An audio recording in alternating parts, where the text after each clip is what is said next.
From musical performance scandals On a Monday, I'm waiting. Tuesday, I'm fading. to dropping prohibited F-bombs on national television. And I love you for that. These are the SNL moments that left their hosts with a shoddy reputation. Starting with Charles Rocket, a comic who took a risk on live television and paid the price instantly. Before he became SNL's first firing over a certain four-letter word, Charles Rocket was being groomed as the next big thing. Central Park, a veritable oasis in the heart of New York City. Acres and acres of places to have fun and places to be the victim of a crime. Hi, Charles Rocket. When Lorne Michaels left the show in 1980, NBC scrambled to reinvent Saturday Night Live, and Rocket was cast as the new face of the reboot. What's so unusual about this particular Staten Island ferry? Well, we have reason to believe that everyone boarding this ferry has actually spent the entire day in the city of Manhattan having sex. That's right. With matinee idol looks and a smirking confidence, Rocket had the rare ability to seem both sarcastic and suave. Some saw him as SNL's breakout star waiting to happen. Mr. Reagan, have you seen him yet this morning? No, I haven't. Still not up yet? No, still not up yet. Well, the early bird catches the worm. Hi, Charles Rocket in Washington, D.C. on the trail of President Ronald Reagan. But on February 21st, 1981, during a parody of Dallas, everything changed for Rocket. Charlie, how are you feeling after you've been shot? Oh man, it's the first time I've ever been shot in my life. I'd like to know who did it. The F-bomb sparked outrage. NBC received hundreds of complaints. Within weeks, Rocket was fired, along with several other cast members and even the producer. And Rocket's once promising career took a brutal hit. Did it on purpose. He decided he wanted to do it. Not a good decision. And you had your hand over the phone if you were going to say that word. And of course, bingo, they went crazy at the network, and rightfully so. And the audience could not agree more. I feel like by this point he knew that he and the rest of the cast were on their way out, so he decided to speed up the process. The only two people who survived the season were Eddie Murphy and Joe Piscopo, because they weren't assets you could just ditch. Rocket continued to work, appearing in shows like Moonlighting. Wanna tell you a story about a guy with a role. Said, gotta find some glory, gotta make some dough. And films like Dumb and Dumber. You're a dead man. You're a dead man! But he never escaped the shadow of that live TV slip. On the other hand, Andy Kaufman was way more intent on intentional chaos, and even let the audience vote him off. Before he became infamous as the street performance artist who blurred reality and comedy, Andy Kaufman was an iconic late 70s face. I would like to imitate the Elvis Presley.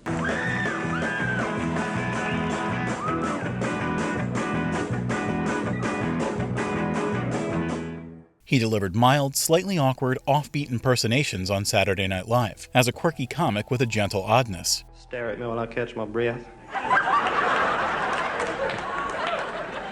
This is Gatorade. Works 10 times faster than water, so if I run off the stage in the middle of the show, don't worry, I'll be right back. Kaufman earned polite amusement. He wasn't just funny, he was on a different frequency. You stupid. Everybody's so stupid.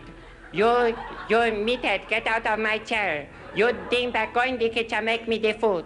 Everybody's so stupid. I don't like nobody so stupid. Fast forward to 1981, Kaufman escalated his weird act, such as taking his training for an upcoming wrestling match a little too far.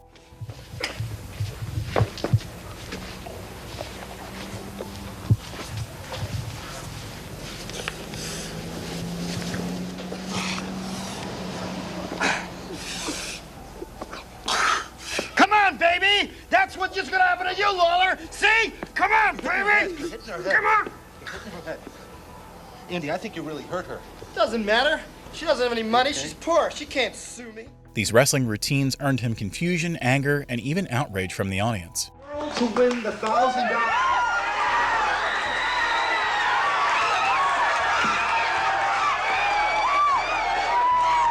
By early 1982, viewer backlash had grown loud enough that NBC did something unprecedented. During a Drew Barrymore-hosted SNL, the show posted the question live to the audience: should Andy Kaufman be banned from SNL forever? 195,544. Sorry, Andy, you'll never be on Saturday Night Live again. Kaufman never returned. It was the first and only time an SNL performer was ousted by a Democratic vote. Still, fans stood by Andy. Sorry, America, but this time, you're wrong. Where Kaufman thrived on confusion, Damon Wayans made his message loud and clear, and purposely tanked a sketch to get out. Before he was a TV trailblazer, Damon Wayans cut his teeth in stand-up comedy. Slick, observational, and energetic. I got suspended from school.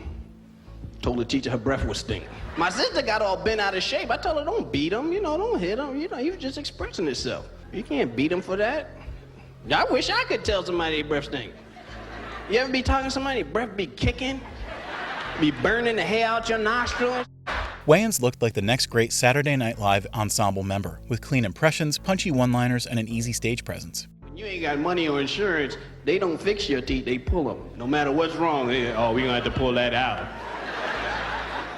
But it's just a little chip. Yeah, they gotta go, man. He joined SNL in 1985, bringing charisma and comedic timing, but also a hint of rebellion. I guarantee you, there's still some brothers lost in space. You think Massa ever gonna come get us? His sketches were solid, but rarely stand out until one fateful night put him center stage for all the wrong reasons. You moved a lot of dope, but you got caught. Yeah, you're going to jail for a long, long time. In one episode from 1986, Wayans swaggered into the Mr. Monopoly sketch and veered off script. He delivered his own twist, a flamboyant gay version, trading in subtle camp and unscripted ad-libs. If the Parker brothers could see you now, they'd puke. Why you ain't in jail, Miss... Oh, that's right, you're Mr. Monopoly. He was fired on the spot. It was no accident. Wayans later admitted it was a deliberate part prank, part career pivot. I snapped. I just did not care. I purposely did that because I wanted Michaels to fire me. Immediately after the firing, Wayans co-created and starred in Living Color, a groundbreaking, culturally influential sketch comedy show that changed the face of entertainment. Hello, I'm Blaine Edward. And I'm Antoine Mayweather. And welcome to Men on Films. Audience reactions ranged from laughter to shock. In Living Color was 100 times funnier than SNL. From Damon's rule-breaking exit to Adrian Brody's ill-fated improvising, SNL hasn't only crushed comedians. Even movie stars can't survive live TV. Golden Globe and Oscar-winning actor Adrian Brody surprised everyone in 2003 when he left the world of serious cinema to host Saturday Night Live. Known for The Pianist and brooding intensity, he didn't come from comedy. He brought gravitas, not gags. But on SNL, Brody looked out of place. Oh my God, what is this? Tell me these are not Academia oblongs. Yes, they are. Ew. He stumbled through his act, mishandled comedic timing, and struggled to find his footing amid quick-witted prose. And then came the infamous Jamaican bit, a cringeworthy improv moment that got him blacklisted from SNL for good. Yeah, man,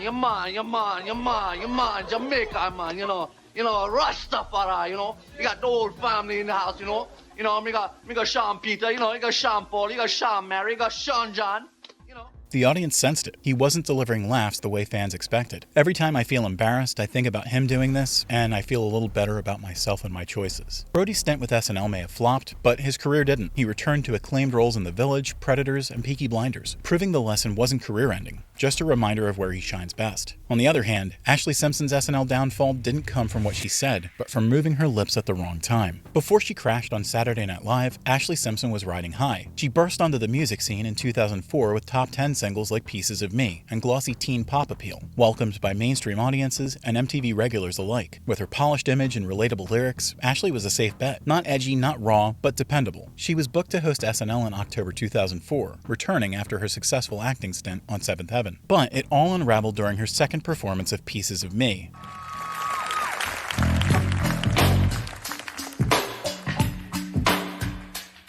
On a Monday, I'm waiting. Tuesday, I'm fading. The pre-recorded track started playing I'm Better With You instead. The puzzled Ashley froze, did an awkward dance shuffle, and quietly walked off stage. The lip-sync fail exploded across pop culture and headlines. Ashley's credibility took a major blow, and SNL never called again. I'm sorry. Ashley Simpson! And even though she apologized, the public response was brutal. What makes this so bad is not that she got caught lip-syncing, it's how she handled it. Simpson was unprepared, but Steven Seagal was simply unwelcome, and was the kind of host who made the cast pray it was a one-time thing. By the early 90s, Steven Seagal was Hollywood's premier on-screen ass-kicker. With Above the Law, Under Siege, and martial arts swagger, he carved out a unique niche. A stoic action star who never broke a sweat or cracked a smile. In 1991, NBC took a gamble and booked Seagal to host Saturday Night Live. The idea was to showcase his tough guy persona in a comedic setting. I hope you'll forgive me for being a little bit serious, but it's important to me to let you know that there's a lot more to Steven Seagal than the martial arts. The night started awkwardly and never recovered. See you any movies, and what's the afro anyway? You look like Link from the Mod Squad. Seagal's deadpan reads, stiff interviews, and bizarre character bits fell flat. I caught these two guys with 3 kilos of... What do you think they were doing with a making chalk for girls' softball games? His appearance felt more robotic than charismatic, a stark contrast to the usual SNL hosts. Why don't you go out and look at it? I'm sure Dougie won't mind. I guess it wouldn't matter if I did because I wouldn't be there at the time. Even back then, the audience was merciless. The silence from the audience, only the quiet of death can match it. Seagal became a punchline, the action hero who couldn't deliver a joke, a line, or eye contact in front of a live audience. But Jenny Slate's downfall came from a single accidental slip that changed everything. Jenny Slate burst onto the comedy scene in the late 2000s with offbeat charm, stand-up, indie sketches, and a New York improv pedigree. I went on a blind date with a man. This fellow showed up in a full suit of armor. The most annoying thing you have to do as a woman is to try to decipher why some asshole made some decision that you're involved in. It's like... She isn't edgy or abrasive, but quirky, warm, and full of creative promise. In 2009, she joined Saturday Night Live's cast and brought her trademark voice to celebrity impressions, like Tina from infomercials. Has this ever happened to you? You lost a friend because you got a boring doorbell? Hello, I'm Tina Chanus. In her very first episode, Slate dropped an unplanned curse. You know what? You freaking just threw an ashtray full of butts at my head. You know what? You stood up for yourself, and I love you for that. The moment went viral, but the audience clearly thought it was ridiculous. Dear God, don't tell me that she was fired over this. A late-night comedy show firing someone for saying f***. Many assume the curse got her fired, but Slate set the record straight years later. By the way, everyone thinks I got fired for saying f***.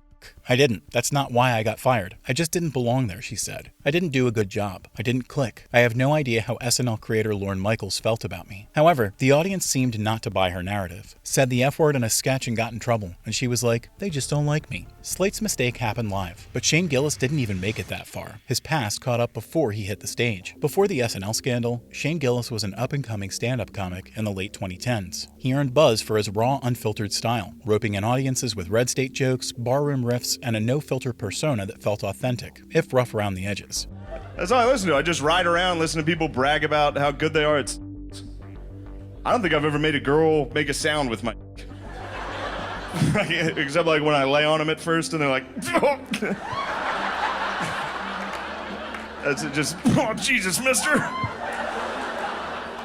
In September 2019, NBC dropped a bombshell. They'd hired Gillis for the new SNL cast. However, soon, old podcast clips of Gillis resurfaced. Damn, Chinatown's nuts. It's crazy, dude. It is full China. Dude, it's Chinese down there. And from there, it only spiraled further downhill. We had in the translation between you and the waiter. Yeah. It's just such a hassle. It's like, I'm pointing at it. Like, this is the waiter. Well, that's why I put number for like 57. Yeah, this one, even with the I was pointing, I was like, that sauce. That. Medium or spicy? Yeah. It's like, medium. She's like, spicy. Like, no, medium. No medium, spicy.